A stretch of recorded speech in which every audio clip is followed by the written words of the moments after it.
there's got to be a healthy dose of like, I'm going to get my foot in the door any way I can, because I know exactly who's making these things. I'm going to go to them. If I can't find their contact info, I'll find someone that will. And, it's like, did Nirvana have to ask like what kind of music to start playing? I mean, it's you are obsessed with a certain thing. The Perspective Podcast is fuel for your mind and creative grind. Each week, we break down the art of healthy hustling, overcoming the inner critic, and growing your creative business.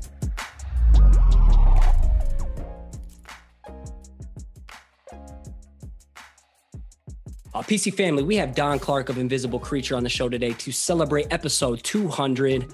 I'd love to officially welcome you to the Perspective Podcast. How you doing, man? Good, man. Thanks for having me. Happy to be here. Yeah, it's like I was saying, this was my excuse to finally get a chance to have a conversation with you, because it's always been, I've never had a chance to meet you at a conference or anything yet. So Sure. Why not try and bring you on for this? Let's so for those who don't know, I see there's actually a Wikipedia page on you, but can you give us a brief Wikipedia page summary about yourself? It's funny. You just mentioned Wikipedia. I was thinking about that today. Like, I don't know who did that page, but I want to update it.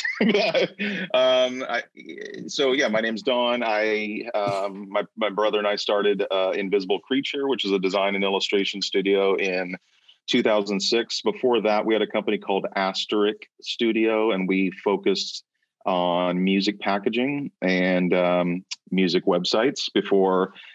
This is crazy. This is how long we've been doing it. But before MySpace came in to kind of demolish the band website. And then that was with our friend Dimitri Argis. So yeah, about 20 years we've been at it under two different names. And we love what we get to do. And we're eternally grateful for that every day. So. And Demon Hunter's still going on, right? Is your brother more of a part of like that still? Yeah. So Ryan that's a huge chunk of his job is the band. And it's, they don't tour a ton, but they have like this pretty rabid fan base. They do a lot of stuff for them online and fan club and stuff. So yeah, so he's got his hands full with that. And then also does design work as well. But you pretty much run most of Invisible Creature, since he's very preoccupied in that world too. Yeah. And the story is kind of weird. So the story for us makes total sense, but for people, that obviously think that Invisible Creature is just a 50-50 split with us. It's basically, my brother was the art director at Tooth and Nail Records for years, like 15 years. And at the same time, Asterisk, my first company, was renting space from Tooth and Nail. We were all friends, and the art departments would hang out. And so we kind of had this agreement with the owner of Tooth and Nail Records that, anything that he worked on could say Asterisk or Invisible Creature. And so, it kind of became this brain trust almost, but I owned Asterisk with my friend Dimitri. And so when we split in 2005, 2006, Ryan was still employed by Tooth and Nail, and I kind of went on my own and had this name. So, I was drawing a paycheck just through IC. He was drawing a paycheck from Tooth and Nail. And so that's just how it's always worked. And then, so Ryan's been on his own for 4 years. And so that's just Demon Hunter, just Invisible Creature. And then he also freelances he does a lot of music packaging as well. So it's a little confusing, but when we kind of like launch something, typically it's what I'm working on. But then, there'll be sometime, like we're working on a book right now, so that, he has a big hand in that. So, it's beautiful chaos, but it's worked out for us real well. So when did you get to the point that you knew it was time to leave and just go all in on like the art side, come from that metal and punk background, growing up hardcore in that scene? When did it just like, fuck, this is the time to start making that transition? Like my gut, my intuition is telling me this is the way. Yeah, no, that's a good question. That whole punk hardcore era was so instrumental in what I'm doing today. That work ethic and just my mindset about how, I didn't really want to have a boss, or, I never have since I was a kid. I knew that I wanted to be an artist of some sort, but your question about when did I know is, so when we started Demon Hunter in 2000, that band kind of exploded. And at the same time, we had started our new company. And so we did both for 5-6 years. Well, no, longer than that. And it just got too crazy. We were having kids, my second son was born, our second child. And I remember I came home from tour, and like before I left, he wasn't speaking at all. And then when I got back, he was talking, and I was like, you know what? I missed that. His first words or whatever, and I was like, I don't need to be doing these two jobs. I'm so blessed to be able to have these two things in my life that are doing well. And I'm super thankful. And my wife was cool because she let me figure it out on my own. She wasn't like, you need to stop the band. She's always been supportive. And it was always, I think in the back of her mind was always like, he'll figure it out when it's time. So I think that's like 2007, 2008 is when I left. You gave yourself the ultimatum versus. I gave myself actually, it was just like one night I was like, you know what, I'm going to leave the band. Like my mind was somewhere else. I was like raising a family. The company was growing. It's too much. Like I much. think one of the main thing I preach here is like Superman syndrome or shiny object syndrome, feeling like you got to do all the things all the time instead of doing less, but better. And my dream as a hardcore kid was to be in a big metal band touring in a bus. Right. I mean, we wanted to be Machine Head. So I was able to fulfill that dream, and it was super special. And, but I knew when it was time to go. So, and I haven't looked back. I'm a huge fan of what my brother does. He's extremely talented, and I'm like the biggest, DH fan now, but, yeah, it was definitely time. So coming from this like metal punk black, I mean, if we're at a conference, I deck out in black everything. Like the conference we go to, the same right. people we talk to, everybody's blacked right. out. But right. from this world to like this world that Invisible Creature is just dominating in, you have this friendly, inviting, colorful, still kind of has like that edge to it. But how have you developed this style to where it is today? Yeah, no, that's another good question. And I'm appreciative of the people that have been following my work for that long, that see the transition and have seen, my viewpoint change or just my lens. That all kind of started when I was having kids. I was seeing art through their eyes and books and film. And I discovered, the 50s, and I just was, changing kind of what it was like the new chapter in my life, as I was seeing design, illustration through a new lens, and the things that, I remember as a little kid looking through and loving, but I didn't know who created these books and these movies and stuff. So, we went and saw The Incredibles in 2004, and, I was just not only blown away by the film, but the art of book and found out about who was working on these films and really fell in love with visual development for animation. And just, I haven't looked back. I mean, that era to me is so optimistic, unlike any other. And it's really the foundation for what a lot of us are doing now.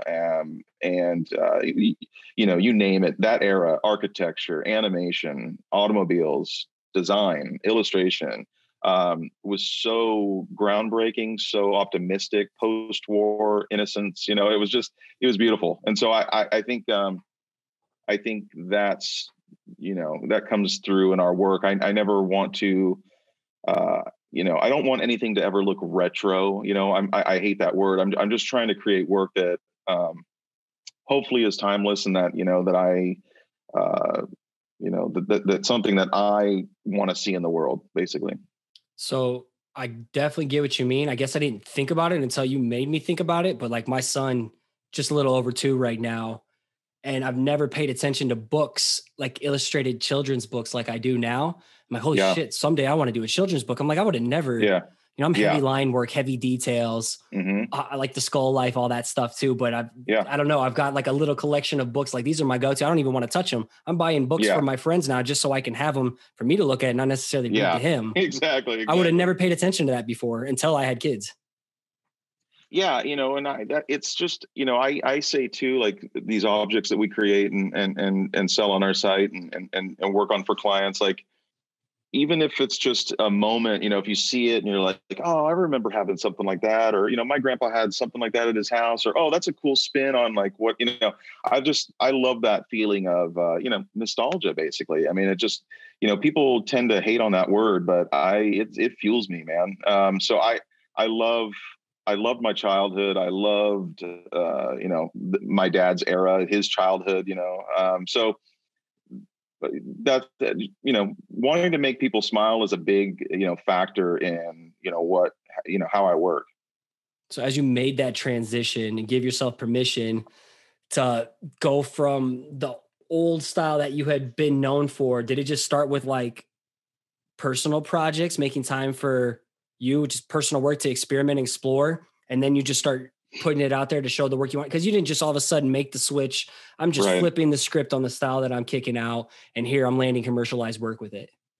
Yeah. So that kind of the switch happened with the gig poster explosion, basically, which, was around 02, 03, even before that. And that was kind of, I think that explosion happened because the downfall or the downward trajectory of the physical album. So, people were more interested in buying posters and as memorabilia for their favorite band or a show they were going to. And so we jumped right into that because it allowed us to flex our illustration chops and just get better at drawing. We were so heavy focused in design and photo illustration, really hyper conceptual photography stuff that we were doing for albums. And we kind of ran the gamut on that. We've done hundreds of albums at that point. So what was cool is, young music fans that worked at agencies were buying these posters and digging them and, calling to see if we want to work on stuff for Target or, Were you just making your own posters in the beginning? Like nobody hitting you up, self-initiated? Well, yeah, no, we started on our own. We actually started hitting up all the bands we had worked with. So we said, hey, I know you guys are going on tour this summer. What if we design a poster for that tour? We keep 50, we send 50 to you. No, we're not going to charge you for design. And so many bands said yes. So that's how we opened up our shop. That's how we got our start. And then promoters and bands would start hiring us to do posters. Okay. Huge takeaway. Not everybody's going to be in that position. Especially people who are listening, a bunch of side hustlers just trying to build shit outside their day jobs because they don't want a boss. That's the same essence of this show. And I think you said something huge there is you took initiative. There's something you guys wanted to do, find a new style, find a new lane you wanted to navigate. And you put out the work you wanted to see, you leverage those contexts, but not everybody's going to have those relationships built. So you can still like create for your favorite band if you want to get into a specific space or a specific style. Right. Even just tag them or DM them. What most people probably aren't going to respond, but just the fact that you're putting yourself out there in a style, hiring yourself, like I think that would be the way I can connect it to someone else listening. Yeah, for sure. And we had, so at that point, we were funding these posters ourselves. It's because we had, bigger client work coming in. So that was how we paid for that stuff. But, I always say that the work will speak for itself. If you, it's an evolution in finding your voice, I think, in terms of, look at us, 20 years we've been going and like, it's still evolving and I don't think it'll ever, stop hopefully. But, if your work is great, people are going to start paying attention and passing it around. I mean, that's just the bottom line. If you create a poster for Arcade Fire and you DM them or something and it's badass, they're probably going to hit you back. If, or if it's not great, they're not. So, I think there's something to be said about just like honing your craft, maybe, staying off social media for a good chunk of the day, getting really good at what you do. And then worry about those other things later. Just worry about getting good. You don't have to be the best and you don't have to be original, but get good because, that is the one deciding factor in if you're going to get hired or not. We'll finish that note. I know it's a very simplified take, and we could unpack that more, but I think so many people are focused on social media and getting seen and getting a following. And I've had these questions asked to me, like, how do you guys monetize? And I'm like, monetize Instagram. I'm like, I don't even know how to do that. We just started an Instagram account and posting our work. So there's this hyper people are looking for the hack, the microwave society overnight growth hack. or they're hoping for some hashtag trend to happen for them, like, or some kind of trend to fall in their lap. And that's just the wrong way of looking at it. I head down, work, social media later, like The key words you said there was 20, 20 years. Yeah. Yeah. I mean, what's funny is after 10 years, we started getting some bigger jobs. It was crazy. And I'm like, oh my gosh, Malcolm Gladwell and Macklemore are correct. So, yeah. And then 20 years, what's the Macklemore? I got 10,000 hours. 10,000 hours. Yeah. Something like, okay. I forgot what that equates to, but I think it's like 10 years, right? Something like that. Something. Okay. So, and then 20 years, we're starting to work on stuff that I never dreamed ever that we'd be working on. So, all that to say, I realize people have opened doors for us, and we've been really lucky and blessed in that situation. There's just no doubt about it. But I will say there's something to be said about just shutting off the noise. Don't worry about what your competitors or your friends or the people you look up to are doing. Shut it off, mute them, like if it's screwing you up, mute their account, that's just such a big deal. I think right now is the comparison situation with social media, and you see what all these people are doing. And it's like that, and that coming from a guy who got, who got their start before all of this happened, social media. I'm just looking at it from my vantage point, and I've seen kind of what's happened, and trust me, I fall into it too, right? You're like, oh dude, that's, I wish I got that job, or it's just like, well, you know what? Have I gone hungry, in 20 years? I haven't. So I need to be thankful for where we've gotten. And that's the trick that comparison and social media kind of plays on you, is it really messes with your mind. Yeah. Comparison makes you lose sight of the shit you've actually accomplished. Right. And it gets you so wound up in what someone else has that you lose sight of what you do have, and you lose sight of all the people who would kill to be in your position for whatever you've done. Right. Don't get me wrong. Like, I look up to like you and the Clark Orrs, and I'm like, fuck, I wish I had those clients. Like in the beginning, I thought I had to land big freelance jobs in order to feel like I had some clout or respect. I thought that was the path I had to go. Successful merch line and big name brands. And I'm like, actually, I hated doing my own merch. I actually don't like doing client work, and I had to just find my own lane. Yeah, exactly. And that's the thing is, when we started, we were attempting styles that we just didn't have any business doing, I think a lot of artists get trapped into that too, like just trying everything. And I think after 20 years, we know what we're good at and what we're not. And what we're not good at, we have a friend do it that's a badass, So we partner with the right people when we can. So yeah, that's a big part of it, is just figuring out your lane. Like, what are you good at? Like, what is your thing? And I mean, there's just so many great success stories of people finding that niche. Like, the key is finding a niche that's not trendy. You know what I mean? Like, finding something that's literally going to be here for 4 years that's not going to pay the bills. So, timeless. Find your niche that's timeless. Whether that's a podcast, whether that's something, but there's so many fleeting design styles that come and go. I've seen them all. I currently see them, things that are just, red hot right now. And there's a zillion people doing the same thing, and it's just going to be gone in a couple of years. So that's another thing is longevity, Trend chasers and getting watered down and lost in the shuffle.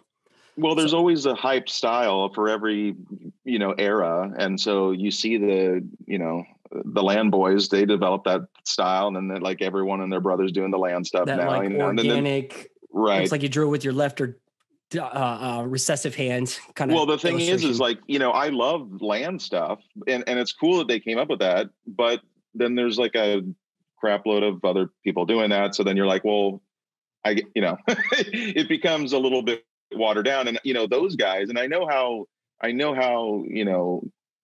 designers like that are, they're probably like, we just want to keep moving on, forget what we're doing here. I know that they're probably trying to tune that stuff out and just keep progressing. And I empathize with that. So I think that's every great designer that kind of comes up with something or makes a trend, I think is always like, okay, cool. That was like what I did then. Let's move on. Like, let's keep going. So what's the carrot that you are chasing with Invisible Creature, and how do you like continue to evolve and switch shit up while tuning out and muting the noise around you? Like, how do you, I know you said it's not about being original, but it's still at the same time, it can be original to you, like putting your own unique thumbprint on something. Like, how do you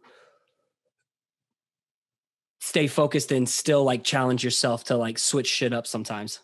Yeah, good question. I think for us, the releasing our own objects and is just a huge thing. And not only does it keep me on my toes in terms of like trying new things and partnering with different companies and just making cool shit, it's also, that stuff also drives client work, so we'll do something on our own, and a potential client will see that like, hey, we want to do that for us. And it's like a win-win, right? So,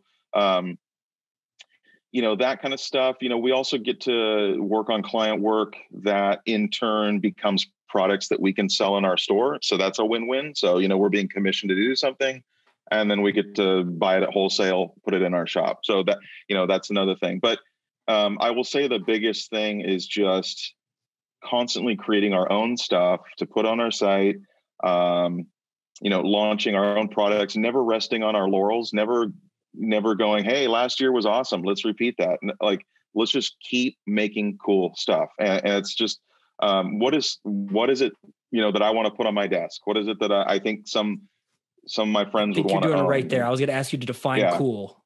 And cool to you is like, what do I want to have on my desk? And I think everybody needs their own definition of create cool shit. What's that mean? That's my mantra. Do I want to own it? And then it's funny, like, we release caps sometimes, IC caps, and like I release the caps that I want to wear. And then it's funny, I get a bunch of like emails like, dude, when are you going to put out dad hats? And I'm like, well, I don't wear dad hats, but I will say that I'm going to be doing IC dad hats because I know a lot of people want to wear them. Yeah, listen, I'm a flat bill guy. Yeah. But I do fuck with these creature friends, the IC friends. Yeah. Yeah, I do like that.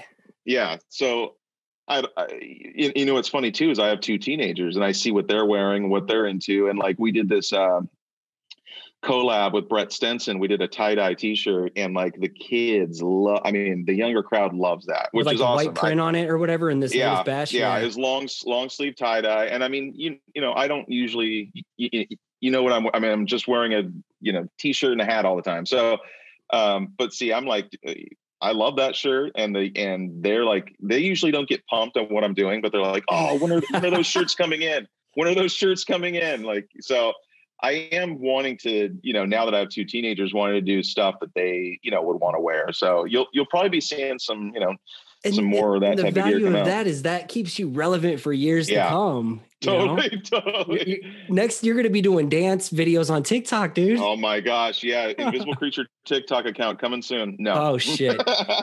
So then how do you balance like these personal initiated projects, like the figures and stuff, versus commercial work? How do you balance all this? I fit it in, dude. I like, that's, people ask that question all the time, but like, I get up super early. To just play? Yeah, I get up super early. I work. What time you get up early? We talk about early bird. 5. Yeah. Do you have like a specific routine? This shit fascinates me. Early mornings changed my life. Yeah, 5, and then I'll pour some coffee, read the news for like half an hour, and then I'll go. We have a small gym, so I'll go work out, and then I go to work. And so, yeah, I'm at work by 7-ish, and so I'll just answer emails, go pack some orders, and then I'll work on client work for most of the day, and then I'll start working on like our own stuff the later part of the day. But that's a perfect day. Like, there's shit coming in and out, and I'm like, I have to answer this question from the printer for some of our, whatever shirts or whatever. So fires to put out. I'm back and forth, but that's the ideal scenario. And but basically, time comes once the top priority shit is off your plate for the most part. Well, yeah, I mean, every designer most of the time. Yeah. I think every designer wants to work on their own stuff that they're excited about, but and again, that stuff's easier for me to jam out because I know I don't have to ask anyone. Like, I know exactly what I'm doing. I know, and my dad makes a lot of our wooden products. So like, it's him and I just like, he I'll just throw him a sketch and he'll start jumping on it. And he's just awesome with that. So, yeah, it's for our stuff, it's way easier because I know exactly what I want to do. It's just a matter of putting the pieces together and finding the right manufacturer, So like the Musgrave drafting pencil set, that shit is so wicked. And then like the Mummy Fig series, where did those ideas come from? Or someone approaching you with those first, or those your ideas and you approach someone else, or a mix? No, yeah. The Musgrave one was, I just wanted to do some IC pencils, and I started just going on the internet looking for pencil companies, and I found this awesome company that's been around for, over 100 years. They had some, you could tell that they had a great design aesthetic. Like, they weren't just like this random website. Like you could tell a designer came in, or they have an art director or something. It just, everything looked fresh. And so I was like, and then I started going on their site and I'm like, gosh, these guys are awesome. They sell these little wooden boxes. So I just hit them up. And that project took me almost a year because I wanted to kind of come up with this little kit, and I wanted everything to fit in the thing and so in the case, and like with a belly band, and like, it was not easy, man. I had to, I had custom rulers made, and those boxes are not not each one. No, not every single one is perfect. And then the notepads came in too small. And so like all this stuff, dude, but ended up at the end, I was like, man, this might be one of my favorite things we've done. This is wicked. For those watching YouTube video, I got it up right now. Otherwise, it's in the show notes. Nice. So anyways, everything kind of came together, and photography is a big part of like, what we do. And we want everything to look sexy. So you own the whole you own the whole photography session. Did you do like prototypes first of all this? No, they offer a cedar box that you can buy, like, Musgrave sets that they make. And so I had those, and then I did the ruler, the notepad, the print, and the belly band separate. And then these little when you talk about the nostalgia, this is the shit that hits me. Yeah. So I have friends that work at Lego in on the East Coast, and so we've, I've been wanting to do something like IC Lego, but see, obviously Lego's so huge, they're not going to partner with someone like me. But there's these companies like the Minifig Co. that does badass pad printing on Lego, and so yeah, we partner with them. This is our 4th colorway. We've got 2 more coming and more on the way. So again, this is just like super fun, highly collectible. People want to collect each color. And again, something I want to see in my desk. So that's really, I think that's the perfect filter right there, is something you want to see in your desk for anybody who's struggling. Be like, I want to create cool shit that you want to see versus like what you think the world wants to see. I think that's a big part of it. And people ask kind of like, well, how do you get inspired, or how did you get into this? Or, I'm into art, but I don't know where to start. And I kind of think some of those are the wrong questions. And here's why I say that. I feel like there should be a healthy obsession beforehand. You should already be so obsessed on this one thing or this certain world or something that you want to just jump into it. Like, Steven Spielberg was obsessed with film. And did he ask questions about, I don't know how to get into it? Because no, he found the phone numbers for the people who were, there's got to be a healthy dose of like, I'm going to get my foot in the door any way I can, because I know exactly who's making these things. I'm going to go to them. If I can't find their contact info, I'll find someone that will.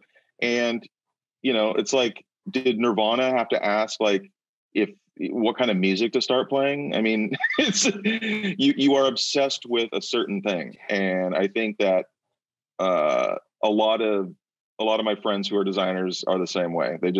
They love this one thing, or they love this thing, this part of this thing. It's, you just get obsessed with stuff. So that's, we were obsessed with, 80s culture as kids, and then we got older and then found the mid-century and skateboarding and snowboarding and punk rock, and it's just we haven't looked back. We haven't asked any questions. We've just that's it. I say you can't teach ambition. Like that shit's just got to come from within. I mean, you can nurture it and guide someone and influence it, but at the same day, if it's something you want to do, well, fucking hey, you got to just do it. And I think, there's something to be said about just stumbling upon something that you fall in love with, right? Like you might not know, like I didn't know what, who the Eames were, like I didn't know that stuff. And when you find their work, you're like, this is amazing, and so, there's something to that as well. And then it can be a quick thing where you're like, I want to do that. Like, I love this and I want to do that. For others, it's a gradual, evolution. So there's no right way. I just feel like there should already be this unquestionable, healthy obsession. And I think you said another important thing indirectly, but if you're struggling to like find your style, you're too wrapped up in what everyone else is doing, go and look back at your childhood and see what your influences are. To me, that was like a great spot where I'm like, oh shit, I can connect the dots now. Like outer space and aliens and pizza have always been there since I was a little kid. All these drawings and sketches I did, and they're still here today. Not to just go nerd out deeper on it. Yeah, I always say that most of my heroes are dead. Like I love dead people. So Bob Ross, man, that's my dude. Yeah. I mean, there's obviously amazing artists still today, but the people that I look to are almost all of them are gone now. So there's just a lot of wisdom to be had in that era and from those people. Without that context, that would sound really weird. Yeah, for sure. I'm into dead people. I love dead people. Oh, you got no more I see in my world. There's some more problems. What would you say is like when you were just finding your like your groove with your design work? What would you say were kind of like the biggest hurdles? Some words of advice you would give yourself just starting off. I think we've dropped a lot of killer helpful tips, but if you were to like go back and replay Don of the old days, just getting started, or like finding your groove, or when social media came around, what would be kind of some lessons you would give yourself? In hindsight 2020 kind of shit. Yeah. In terms of just craft, like getting better, or craft and making a name for yourself and just building a successful creative business. Yeah. I think, there's a few things. I've tried to grow the company in the past. Like we've had employees, we've had interns, so many friends have come from that, but I wish I could go back and just say, dude, keep it small. Just focus on what you can handle. You've got a family. The thing about growing a company, which this happens to a lot of folks, you have to have the right mindset to grow, you have to be willing to let go. And so delegation. My problem is like, I'm the guy that's like, scoot over, let me finish, so, and that's I don't see you delegating design work. That's not a good boss. That's hard for me. It just doesn't work. So, and, I've met some of my favorite people through, internships here and my employees, and they've gone on to do some amazing things. But yeah, there's nothing better to me than just owning everything, not having to ask permission to make something, getting down to the studio when I want to, not having to be there for an employee. So, just curbing my ambition in that regard would have been cool to know. Okay. And then, and I have friends that have turned their 2-person studios into, 100-person agencies. So kudos to them, because that's great too.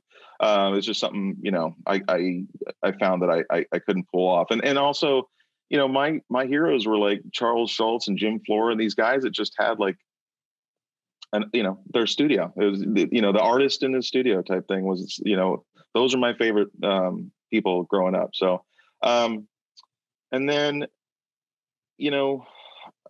business stuff is also really, it's something that doesn't get talked a lot about, but just understanding finances and having a business manager and, an accountant and all that stuff, just handling money, is like a big part of all this stuff. So, but, I didn't get into it to make money. I got into it because I loved it. And that's how I view everything now. Is like, don't lose sight of how you know, why you got into this. And so you shouldn't be focusing on how am I going to, you know, become a millionaire. You're not going to get rich doing this. Like yeah. That's the big thing. So many creatives like hit me up about, how do I monetize this in the beginning? I'm like, you don't worry about that. You don't, especially in the beginning, you obviously you can, we make a good living, but you have to, it takes, you know, some time. And again, exploratory phase. Yeah. You got to figure shit out, stumble, fail often. Yeah, exactly. And just getting better and better and better and putting out work that people want to purchase and want to, you know, hire you for. It's, you know, so yeah, it's those things. I mean, the other things I would say is just keep drawing, keep working. I mean, those are pretty self-evident, you know, thoughts, but yeah, just get off the internet, stop looking at social media, go take a walk, go watch a movie, you know, get inspired by something other than Instagram. The only thing I will say about Instagram that's kind of cool in terms of inspiration is like, I do see some stuff that my friends are doing. I'm like, damn, I put the phone down and I just get to work because I get pumped. So you use it as a healthy, instead of like, what can I create today? Let me go look on Instagram because that shit is toxic. And that's just regurgitating what you see in the world. But like, I like the angle that you're talking about right here. Well, that angle for me used to be like, you know, the print regional design annual or like, you know, Step magazine or How, or, you know, that I used to flip through that and just be like, this is what I want to do. That was your Instagram. You know, that was my Instagram. So the only reason I bring that positive note up about Instagram is you can use it that way. It's hard to, because you're just, you know, you're seeing comments and, you know, likes and all that stuff. But yeah, I like it from not an inspiration of being influenced of, we'll create something similar, using it as like, here's a little motivator, a little coal on the fire to just like get my shit. Okay. Someone's stepping it up over here. Like for me, it'd be like a mirror throwing down something. I'm like, okay, I got to go step it up real quick and for sure. Throw it out an illustration. And that's the beauty of this community, right? Like there's just so many talented people. And I, you know, for the most part, everyone is awesome and super nice and willing to help. And willing to help. And, you know, we're all kind of like, I feel like I'm standing on the shoulders of giants, you know, like I didn't get here alone. Like, so I'm happy to offer any kind of help or knowledge that has been given to me. I was just some dumb skateboarding, snowboarding kid that, you know, wanted to get into art. I didn't know, you know, I didn't go to college. So you know, anyone that has questions or whatever, I'm happy to help, man. Like people have helped me. So, I think being approachable, like right there, that's why people are going to want to buy your shit. It's because you don't put yourself on a pedestal. If you want to be at the king of the, you know, if you want to be king of the mountain, you're just going to spend your entire time pushing other people's off that mountain. And that's not where I want to be. I don't want to be king of the mountain. I want to be able to provide for my family and make fun stuff. So I think there's a lot of artists that are just like, this is mine. This is my style. Don't, you know, I came up with this. And if you have that mindset, you're fucking done. Yeah. Good luck. Longevity does not exist for someone with that small mindset of lack, non-abundance. And it just makes you cynical, man. It makes you into a jerk. Like, you know, if you come up with this crazy niche in design, which I've seen happen, and I have friends that have done that. Awesome. Cool. Keep going. And then when it's over, don't be bitter. It's because it's not going to be around that very long. You got to keep pushing. Bitter. Yeah. You got to keep pushing, move on to something next, innovate, whatever. But you can't just sit there and go, this is mine. Don't take this style. Like, it's just not going to work for you. Yeah. Before we end this, let's hit some rapid fire questions and I'll let you get back to work today. Yeah. Super serious one. If you were on death row, what would your last slice of pizza be? That's going to be pretty simple. Just pepperoni and olives. Pepperoni olives. Okay. Yeah. Okay. So what's the vision you see yourself, or what's something like that bucket list item, something you want to create, whether it's figure, product, whatever it is, you know, what's that one thing that is on your bucket list that you want to attack or manifest sometime? I sound like a total jerk here, but my bucket list stuff has happened, dude. So what's happening now? I know it sounds like I'm very, very. I would say, man, I want to know what's next now. I'm very, very thankful. But the stuff that's happening now to me in terms of the work that's coming out in the next few years is stuff that I never thought I'd work on. So, dude, I've been my thing is I just want to be able to keep putting food on the table, man. I want to raise my kids. I want to. We have a farm here. I love it. I love the culture that we've developed out here with our family. So I want to be able to make stuff that I'm doing now and keep the house. Let it surprise you. Let it surprise you. Yeah. Okay. I like that. I don't even have this one written down, but you're in Seattle, you're from the music industry, you're in a music area. What do you like to listen to when you vibe out and get lost in the sauce with your work? So this is total grandpa style, but dude, I've got like this 90s mix that I made myself. That like is now 1990. Kind of. Well, but it's full albums. So it's basically the era that I fell in love with punk rock and music. I have a mix that I've made that's every album that I loved then. It's just like hundreds of albums, and that's all I listen to. So I don't really know what's happened. When you were saying like old grandpa, I was thinking you're gonna say like Beethoven or some shit. No, okay. Not that old. No, okay. I mean, there's obviously some awesome bands and stuff that over the last 20 years, don't get me wrong, I love those. But I these days at 45 years old, I listen to a lot of podcasts, audiobooks, and then I put that on. I mean, yeah, it brings me back. Podcast? Dude, I love so many. I love, you know, what's a really good one is this one called Awards Chatter. It's the Hollywood Reporter, and they basically interview interesting. I'm a huge film cinephile guy, so they interview a lot of people in film. So yeah, that's probably one of my favorites. Okay. If you were reincarnated, what would your new career path be outside of music and design? Farmer. What would your go-to crop be? You should come to Iowa. Yeah, exactly. I don't know anything about farming, but I just like being outside with the elements. Well, yeah. I don't know, man. I like being outside with our animals and stuff. So that's kind of, yeah, I was able to turn my hobby into my career. So I didn't really have a hobby. And so being out here, driving my tractor is what I like to do. Word. Farmer Don. Okay. Do you believe in aliens, paranormal, any life forms existing outside our solar system? Yeah, I tend to be